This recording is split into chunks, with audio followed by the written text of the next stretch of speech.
So Leo, why Kinmen? You spent a lot of time there over the last year or two making your film.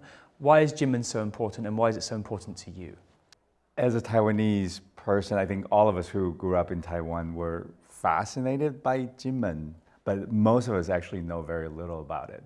Kinmen has always been the front line. At least it's, I think in the film I talked about Kinmen and sort of the body of water between Kinmen and Xiamen being the boundary, being the border between good and evil. But it changed from this place where it's about like antagonism to a place that's about communication and it's about relating to the people in China. How do people from the main island of Taiwan view Kinmen? And has that perception changed over the years as Kinmen today plays a less prominent role than it did perhaps a few decades before?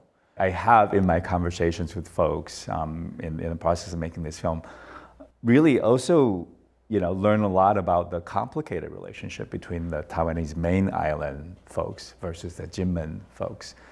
Because of the very different history, they actually see sort of a cultural gap between the Kinmeners and the main Taiwanese islanders. Kinmen is much closer to China, maybe the most, I would say, divisive or terrible things that I've heard of is like some young Taiwanese people say, hey, you Kinmeners should just go back to China because you don't belong with us.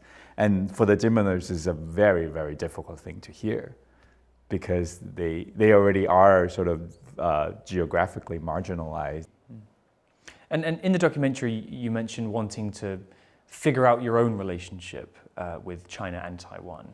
So what did you learn about that from making this film? I really were very, very curious about what the Kinmenese stories, that I wanted to hear their stories from their perspective. But the more time I spent there, I realized that their situation, being, to me, sort of being sandwiched in between Taiwan and China, in some ways mirrors both my own situation of being somebody who is, who was born in Taiwan but grew up in the US and feel very much in the middle and not wholly one thing or another, which I think a lot of Kinmenese would say that that's their experience too.